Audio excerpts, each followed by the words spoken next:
The Herald of Flatulon, or The Day the Wind Spoke Back. No one knows what he ate, but his flatulence was not of this earth. It began at the village fête just after the pie judging. Martin Blenchley, a man whose digestive tract had long been a source of local folklore, let slip a sound that made the bunting tremble. Birds fell silent. A child dropped her balloon and whispered, "The sky smells wrong." The air shimmered. A low hum vibrated through the marrow of all present, and the marrows being judged in the vegetable tent wilted visibly, one shrivelling into a raisin-like husk. Mrs. Penrose clutched her pearls. Reverend Tibbins wept openly into the potato salad. Martin, for his part, looked sheepish. "Bit of wind," he offered, though his voice echoed with a strange reverb, as if spoken through a canyon lined with wet meat. Attempts were made. Pepto-Bismol was administered in heroic doses. Charcoal tablets were crushed and sprinkled like holy ash. A priest tried the laying on of hands, but was repelled by a gust so powerful it singed his eyebrows. The village pharmacist, desperate, fashioned a suppository the size of a baguette. It was rejected mid-air, with a sound like a trombone being murdered. By sundown, the grass had turned a shade of mauve. The ducks had formed a spiral and refused to quack, and Martin, poor increasingly spherical Martin, was levitating 3 inches off the ground, emitting a slow, rhythmic toot that harmonised with the distant stars. Then came the voice. It did not speak in words, but in rapturous squelches that approximated syllables, each puff a phonetic miracle, every guff a green-tinged portent, accompanied by aromas so scandalous they made the roses wilt.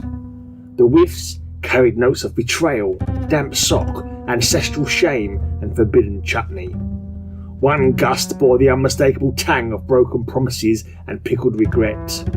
Another reeked of gym towel left to ferment in a bishop's boot. The smells spoke their own message, carried on the wind, deciphered only by old man Crimp, who claimed his olfactory sense was so accomplished that he had once identified a cheese from 3 counties away. Crimp staggered forward, tears streaming. "It's a warning!" he gasped. "Flatulon comes!" The ground cracked, the sky belched, and from the fissure emerged a being of pure methane, crowned with a halo of flaming beans. It regarded Martin, nodded solemnly, and spoke. Out of its arse. "Behold me!" it thundered, cheeks flapping like sails in a storm. "I am Flatulon, the wind that wakes!" Someone in the crowd muttered, "Is he a politician?" Flatulon turned. "I am above such petty offices. I am the whiff that whispers, the stench that stirs." Martin groaned, his body pulsed, the village trembled, a cow exploded, and then from the back of the crowd came a voice, calm, wrinkled, slightly minty. "Oh, for heaven's sake," said old Mother Miriam, "give him this." She handed over a chipped teacup filled with something green, steaming, and faintly judgmental. Martin drank. The sky hiccuped. There was silence. Then a sound, a final sacred fart, melodic, mournful, and oddly uplifting. Martin convulsed. A twisted, odious poop emerged with the force of prophecy.